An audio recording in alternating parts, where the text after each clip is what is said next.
রাহুল আর সজল একই ক্লাসে পড়ে। দুজনই ভালো ছাত্র, কিন্তু একটা বিষয়ে তাদের মধ্যে আলাদা ছিল। রাহুল সবসময় সজলকে নিজের প্রতিদ্বন্দ্বী হিসেবে দেখত, আর সজল তাকে বন্ধু হিসেবে দেখত। একদিন পরীক্ষার প্রস্তুতির সময় সজল রাহুলের পাশে এসে বসলো। বলল, রাহুল, গণিতের 7 নম্বর প্রশ্নটা একটু বুঝিয়ে দিবি, বারবার গুলিয়ে ফেলছি। রাহুল একটু বিব্রত ভঙ্গিতে বলল, তুই নিজেই চেষ্টা কর ভাই, আমি ব্যস্ত। প্রতিযোগিতায় তো সবাইকেই নিজেকে বাঁচাতে হয়, তাই না? পরীক্ষার দিন এলো।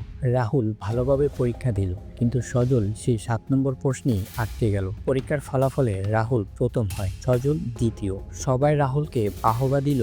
সজলের চোখে একটা চাপা কষ্ট ছিল। রাহুল সেটা টের পেলেও কিছু বলল না। এর কিছুদিন পর ক্লাসে একটা গ্রুপ প্রজেক্ট দেওয়া হয়। সজল হাসি মুখে রাহুলকে বলল, চল একসাথে কাজ করি, তুই ভালো এক্সপ্লেন করতে পারিস আর আমি প্রজেকশনে হেল্প করব। প্রথমে দ্বিধায় থাকলেও রাহুল টিচারের কথায় রাজি হয়ে গেল। তারা একসাথে কাজ করতে লাগলো। একজন শেখাচ্ছে, আরেকজন লিখছে, রাত জেগে পরিশ্রম করছে। এই সময় রাহুল বুঝতে পারলো সজল তার শত্রু ন, বরং এক ভালো মনের বন্ধু। প্রজেক্ট প্রেজেন্টেশনের দিন তারা এমনভাবে উপস্থাপনা করলো, পুরো ক্লাস করতালিতে ভরে গেল। শিক্ষক বললেন, তোমাদের একতা, সহযোগিতা আর বোঝাপড়াই এই সাফল্যের মূল চাবি। তাদের প্রজেক্টটাই স্কুলের মধ্যে সেরা হলো। রাহুল মনে মনে বুঝে গেল, প্রতিযোগিতা নও, সহযোগিতার মাঝেই আসল শক্তি। জেতা মানে অন্যকে হারানো নও, বরং একসাথে এগিয়ে যাওয়াটাই প্রকৃত বিজয়। প্রতিযোগিতা যেখানে বিভাজন সৃষ্টি করে, সহযোগিতা সেখানে সম্পর্ক গড়ে তোলে।